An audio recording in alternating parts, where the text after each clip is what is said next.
I think we can all agree in 2022, this past season, one of the tough things for this LSU football team was how long it took the offense to come along and to really find its stride at the beginning of the season. So, how is the offense coming along at the beginning of this season? You are Locked On LSU, your daily podcast on the LSU Tigers. Part of the Locked On Podcast Network.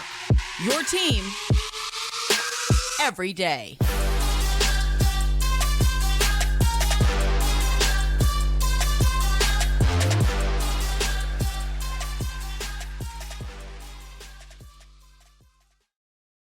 Well, thank you for making Locked On LSU your first listen every single day. We are free and available wherever you get your podcast. Plus, reminder, you can also find us on YouTube as well. So make sure to check us out. You can watch in addition to listening to the podcast on your preferred podcast platforms. My name is Caroline Fenton, and you can follow me on Twitter at Caroline Fenton1. You can also follow along with the podcast at Locked On LSU. And today's edition of Locked On LSU is brought to you by FanDuel. Make every moment more. So right now, when you bet on a Super Bowl winner, you can get bonus bets every time that team wins in the regular season. So check it out.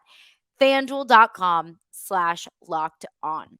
Well, let's get into it because I believe today marks the halfway point for LSU in fall camp. If today isn't the exact halfway point, we're about halfway, right at the midway point in camp. And this is when ish starts to get real. This is when the conversations that you may have had over the last couple of weeks of, well, it's early. Well, they still have time to work those kinks out. Those start to dissipate because you're running out of time because it's no longer early. And at this point in camp, you really want, the rust to be knocked off. You want everyone to be acclimated. You want roles to start being defined. And you want to start your team to start taking shape of what you want it to be week one. Now, that's not to say that it needs to be perfect, that everything has to be all peachy and hunky dory and that, you don't have any time to fix anything. That's not the case. It's just now it's crunch time. Now you don't have the gift of time that you may have had in the first 2, 5, maybe even 10 practices. Now it's getting dangerously close to game time. At this point, you want things to start coming together and looking like it's ready for game day. And I think so far, there have been questions about that. But it didn't need to be that way until now.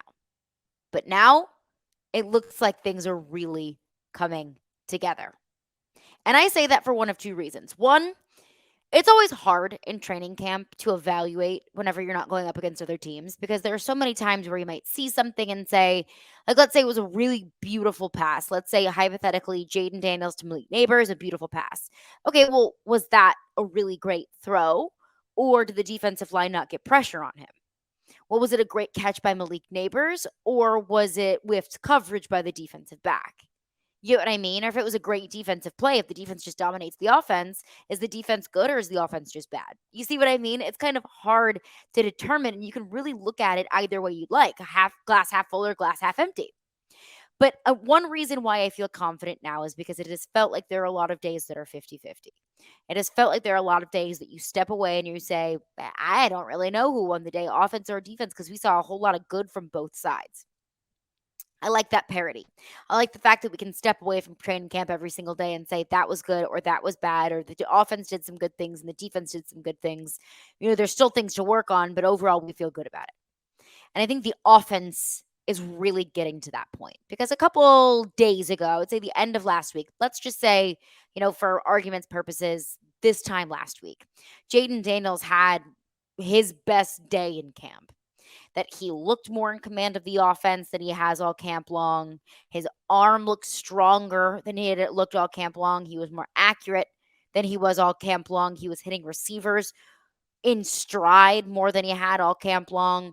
So, and that's all great. That's wonderful to hear. But at that point in camp, you need to start stacking those days together. That those good days need to become the norm rather than the exception. At that point, it was the exception. At this point, it now has become the norm. That Jayden Daniels has looked solid, has had a solid command of this offense. Garrett Nussmeier has been the same way. That Malik Nabers has been absolutely positively outstanding so far in camp. Brian Kelly talked on Malik Nabers, what the difference is for him this season and why he's been looking so strong. This is Brian Kelly on Malik Nabers. What is it that is maybe allows him to separate himself as a receiver, and where have you seen him maybe take some improvements in his game? I think it's his mindset. His skill level has always been there. When I talk about his mindset, it's his ability to come out every single day and maintain his emotions and really focus on what's important, and that is being at his best during practice and not being distracted by anything. I thought at times he got distracted, quite frankly, and let things on the peripheral get in the way of how he came to practice. And he had some ups and downs during his practice. This year so far, very little to no distractions has put him in a position where his practicing has been very consistently at a high level. So I don't know exactly what it was that was distracting to Malik Nabers. I have a feeling maybe it was something that ties back to his arrest a few months ago. He was arrested in Mardi Gras on Bourbon Street for having a gun. I don't know if it has anything to do with that. I don't know if it has anything to do with something else or exactly what it is. And frankly, for me personally, that's none of my business. The most important thing is Malik, that this coaching staff, one, is aware of it, and two, have given him the resources to be able to get past that, to use one of my favorite, coach speak terms, to block out the noise and just focus on what is at hand. I think that's always key whenever you're working with either second year players or when you have a player that had a breakout season that's coming to build upon what they did the previous year, like Malik Nabers is finding himself in. I think that what's always encouraging and exciting about that is they've gotten that year behind them and knows what it takes to be successful, knows themselves. The coaching staff knows them a little bit better because when you're coming in either as an unknown or a true freshman or really whatever it might be, your true potential isn't unlocked yet because frankly, you haven't been there before. So with Malik Nabers, not only is it, okay, now he's aware and we're all aware, the coaches are aware of his abilities. Now they're also aware of his weaknesses. It's not just focusing on the strengths. It's also trying to weed out the weaknesses or fine-tuning those weaknesses. So that's what is encouraging to me, is the fact that Brian Kelly can acknowledge, hey, he's just got to cut out the distractions. Well, if you know that they're there, then you can work on cutting those out. And another encouraging thing to me is if Malik Nabers this past season, and I don't know if he was or he wasn't, I have to assume that he was, if it's something that Brian Kelly was talking about there, if he was dealing with distractions this past season, imagine how much better he can be when football is his number one focus. And that is exciting for me to hear. The other part of that is it's not just the Jayden Daniels and Malik Nabers connection, because it has been strong so far in camp. I think the other encouraging thing for me as far as the offense is concerned is how much Jayden Daniels has been spreading the ball around. He's targeting Malik Nabers a lot, as he should, which is, it's probably going to be the bread and butter of this offense, is that Daniels to Nabers connection. But it's also about, because you also have to understand going into the season, Malik Nabers is probably going to get double teamed. So it can't just be that one-on-one. And that's also what we've seen in fall camp so far, that it's not just Jayden Daniels to Malik Nabers. It's Jayden Daniels to Kyren Lacy. It's Jayden Daniels to Chris Hilton. It's Jayden Daniels to Mason Taylor. It's Jayden Daniels getting the running backs involved in the passing game. So that, I think, unlocks a completely another level of your offense, of your passing game, whenever you can spread the ball around. Your number one target's double teams. Your number one target isn't open. Okay, well, then I'll go to the other one. I'll go to the other guy. I'll go to the tight end. I'll go to the running back. It just presents so many more options and versatility. But speaking of options and versatility, one position group that I think could possibly be the X factor for this offense, and we will get into that coming up next. Before we do that, I want to tell you about FanDuel. Football season is about to kick off, and FanDuel is giving you the chance to win all season long. Because right now, when you bet on a Super Bowl winner, you can get bonus bets every time that team wins in the regular season. So just pick any team you want. Maybe you're rooting for Joey B and the Bengals. Maybe you are a Saints fan. Who dat? You're going to put some money on the Saints to win the Super Bowl after that preseason game on Saturday. Whoever you want to put your money on, you can pick any team that you want. Saturday, I meant Sunday. Any team that you want. You can use your bonus bets on spreads, player props, over-unders, so much more. There are so many options on the FanDuel Sportsbook app. So visit FanDuel.com/locked-on and start earning bonus bets with America's #1 sportsbook. That is FanDuel.com/locked-on. Well, thanks again for making Locked On LSU your first listen every single day. We are free and available wherever you get your podcasts. Everydayers coming up tomorrow on the podcast. What's the national media thinking about LSU? We have our thoughts. We have the things that make us encouraged. We have our doubts. But what does everyone outside of the LSU fan sphere think about the Tigers this season? We'll get into that on tomorrow's edition of Locked On LSU. But now I want to get into what I think can be the X factor for this offense, because I have felt more encouraged about this offense than I have all camp long over the last couple of days, just to see how this offense has come along. Some of the names that have emerged: Morgan Pimpton, the true freshman tight end, the offensive line. I think it's been proven that there's a lot more depth at the offensive line than maybe we would have realized, at least more than I realized. Jayden Daniels has been stacking really solid practices on top of each other. Garrett Nussmeier has been doing the same. Malik Nabers looks poised and ready to build upon what he did in his breakout season. And on top of all of that, all of those positive things, I think the #1 X factor for this offense is going to be the running back room. And that's for a few different reasons. I think first and foremost, the most obvious and probably the biggest reason why I'm so encouraged by this position group is simply the depth. LSU has 8 running backs in that room. 8. And of those 8, more than half of them have quality college football experience. You have Josh Williams, Noah Cain, Armani Goodwin, that all have solid LSU experience under their belts. Logan Diggs coming in from Notre Dame, who has a couple of seasons of starting college football experience under his belt, hit over 1,000 yards total rushing and receiving at Notre Dame this past season. So this is a stacked running back room in terms of skill, ability, experience, and just sheer numbers. But why does that matter? Why does having that kind of depth matter? First and foremost, it gives you options. It gives you versatility. It gives Mike Denbrock the ability to be so creative in what he wants to do with the running backs. And I'm not just saying in the run game, because that's not the only way that these running backs are going to be used. It's not just going to be in the ground game. It's going to be in the passing game as well. So Mike Denbrock can be creative in the run game whenever he's working with such a stacked and loaded running back room. And he can be creative with the numbers or the way that the running backs are used. The second thing, and this is something that Brian Kelly brought up when he was at the podium this past week, was if one running back goes down with injury, the run game's not going to be hurt so immensely that it's a noticeable difference.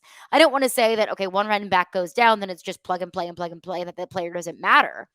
But let's think about, throughout the years of Alabama's dominance, what made them different than every other team in America? It was their depth. And it wasn't the depth in that they were just bodies. It was the idea that they had so many bodies and so many able bodies that it was just like an assembly line of SEC running backs or receivers or whatever position it might be at nearly every single position. The injuries didn't seem to affect that team the way that they may have affected other teams in college football. Because what's the one thing that Brian Kelly told the media would be the difference between, year 1 and year 2, or achieving what they want to achieve, what they feel like they can achieve, and then not achieving that. And he said it's going to be depth. That's the difference year 1 to year 2, and that's going to be the difference year 2 to year 3, 4, 5, 6 is depth. And that's depth across the board. That's depth at the wide receiver position, depth at the tight end position, depth in the defensive line, depth in the secondary. But it also is depth in the running back room. And so while depth at certain positions are a concern for me, depth at the tight end position is a concern for me. Depth in the secondary is a concern for me. But that's only something that will be changed with time, or improved upon with time, rather. Depth of the running back position, you've got that. So you got an injury in the running back room, it's plug and play. It's an assembly line of running backs that isn't going to set you back completely if and when the injury bug bites. And Brian Kelly was asked about the running backs. This was Brian Kelly on the running back room. We've purposely not put out one. Like you, if you went into our locker room, we don't have a depth chart. My experience is once you put up a depth chart, you can go one of two ways. You can become really selfish or really upset. And I just kind of stay away from them. And we just kind of let them go out and compete every day, you know. It's going to take care of itself, you know, when we get to the season. I just think that, you know, the running back room itself, you know, we know you can't play 8 guys. I just think that experience versus inexperience is going to win out in that room. And that'll take care of itself. That's the difficult thing with an incredibly stacked room, is especially in this era of the transfer portal. And I know that players aren't able to transfer now, but bear with me here. Especially in the era of the transfer portal, where if it's not the most obvious path to playing time or starting time, it's so easy to find that elsewhere. So that presents complications with depth. Whenever you have a stacked room, maybe it creates a sense of negative competition. I always talk about in the podcast how I think competition is a positive thing whenever it's taken positively by the players in that room. But we would be naive to think that that's always taken that way. So I at least appreciate Brian Kelly and those coaching staff fostering a healthy competition perspective of a position group that is truly stacked. That it's not running back 1 and running back 2, running back 3, running back 4, that it's not a ranking system, that they are simply all are competing for the same position with the number one goal in mind of winning football games. It's not about you. It's not about your ego. It's not about who is the best running back in this room or who's going to get the most reps. It's about who's going to give us the best chance to win this down. Who's going to give us the best chance to win this series? Who's going to give us the best opportunity to get to the end zone, and who's going to give us the best opportunity to win? That could be all different players. So I do appreciate the way that this coaching staff, and Brian Kelly in particular, have been approaching this running back room. But it's time for a mailbag, our first one of the college football season. And I'm going to call this the football season since we're in training camp and we are so freaking close, I can almost taste it. We will get into that coming up next. All right, it's time for a mailbag. Your questions that you sent in this past week, what you want to talk about, what you want to know about. Appreciate everyone for sending in those questions. If you're interested, you want to get involved in a mailbag, then you can send those questions in on my Twitter at CarolineFenton1. You can send them in on the Locked On LSU Twitter at Locked On LSU. Or if you're watching on YouTube, you can simply just comment those questions below. I'll be collecting those all week, and I will get to those every single Wednesday. But let's get into it. Your questions now that we are in fall camp. First question, and I got a few variations of this question. The biggest surprise in camp. And some of those questions were posed as which player was the most surprising or has really, emerged in camp, or maybe more player specific. Some were position group specific. And it's a very fair question. And it's one that I've thought about, honestly, a lot. One that I don't think that I can truly answer with just one player or one position group. So here are some of my surprises of camp so far. One, how quickly it seems like the defense has come together. We knew what we had in a good bit of those defensive players. Like, we knew what this team had in Harold Perkins. Like, we knew what this team had in Mekhi Wingo. We knew what this team has in Mason Smith. Now, granted, coming off an injury, that's inherently a question, very fair one at that. But this team brought in a whole lot of transfers in this class defensively. Omar Spates, Ovia Gufo, Braden Swinson, Jalen Lee, and that's just on the defensive line. That doesn't even scratch the surface of the sheer number of players in the secondary that LSU picked up in the transfer portal. Deuce Chestnut from Syracuse, Alexander from Southeastern, Denver Harris from Texas A&M. It's not easy to bring that many players from that many different programs and that many different defensive schemes and that many different areas of the country and create a cohesive unit out of that. It's tough to do that in a couple of weeks of camp. It's tough to do that even in a couple of weeks in the regular season. But it seems like this defensive group, transfers and all, really has come together really nicely. And that's a testament to Matt House and this entire defensive coaching staff. And I think that's a testament to these players themselves.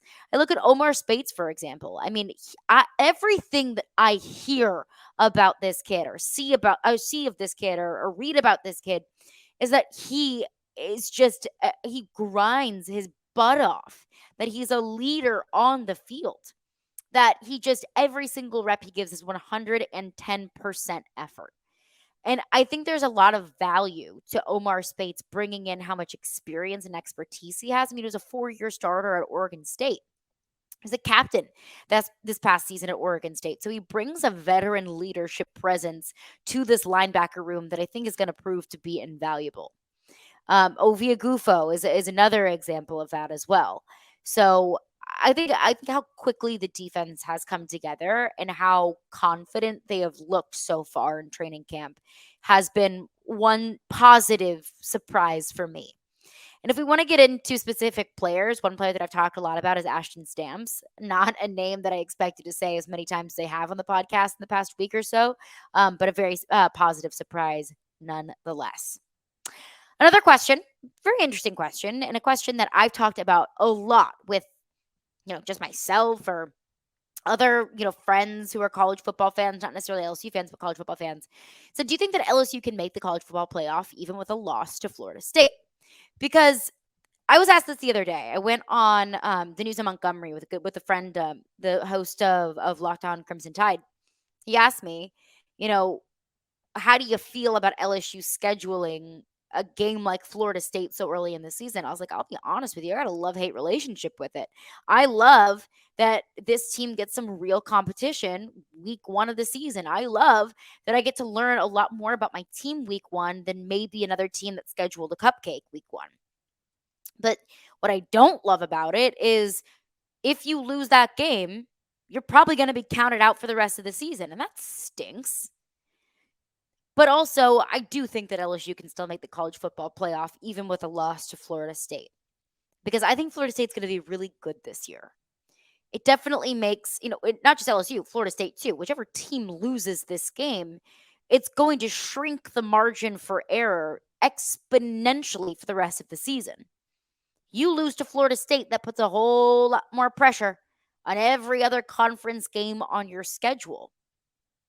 You lose to Florida State, one more loss on your schedule, and your college football playoff hopes are completely gone. That's one thing that we learned about the college football playoff is 2 losses, you're not going to the playoff. You're just not. No 2-loss team ever has. So, do I think that LSU can? Yes, absolutely. It just makes the rest of your season that much more important and that much more difficult. But if Florida State is the only loss in LSU's schedule, I have a really good feeling about LSU getting a bid to the college football playoff. I don't know how you wouldn't put LSU into the CFP with just one loss with a schedule like they have.